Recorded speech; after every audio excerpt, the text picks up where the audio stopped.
મિત્રો આજે ડેડિયાપાડાથી આપણે કોકમ હનુમાન મંદિરે આવીએ છીએ અને ત્યાંથી આપણે ડુમખલથી આપણે થોડે આગળ આવીએ એટલે આ કેવડી વોટરફોલ છે।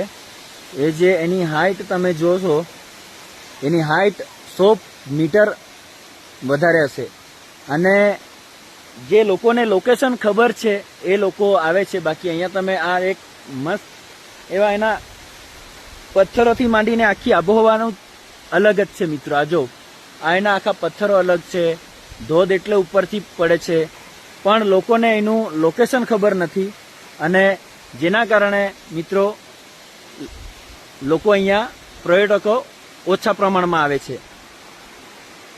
એટલે તમે પણ આવી શકો મિત્રો અને એનો લાભ લઈ શકો છો આ ધોધનો।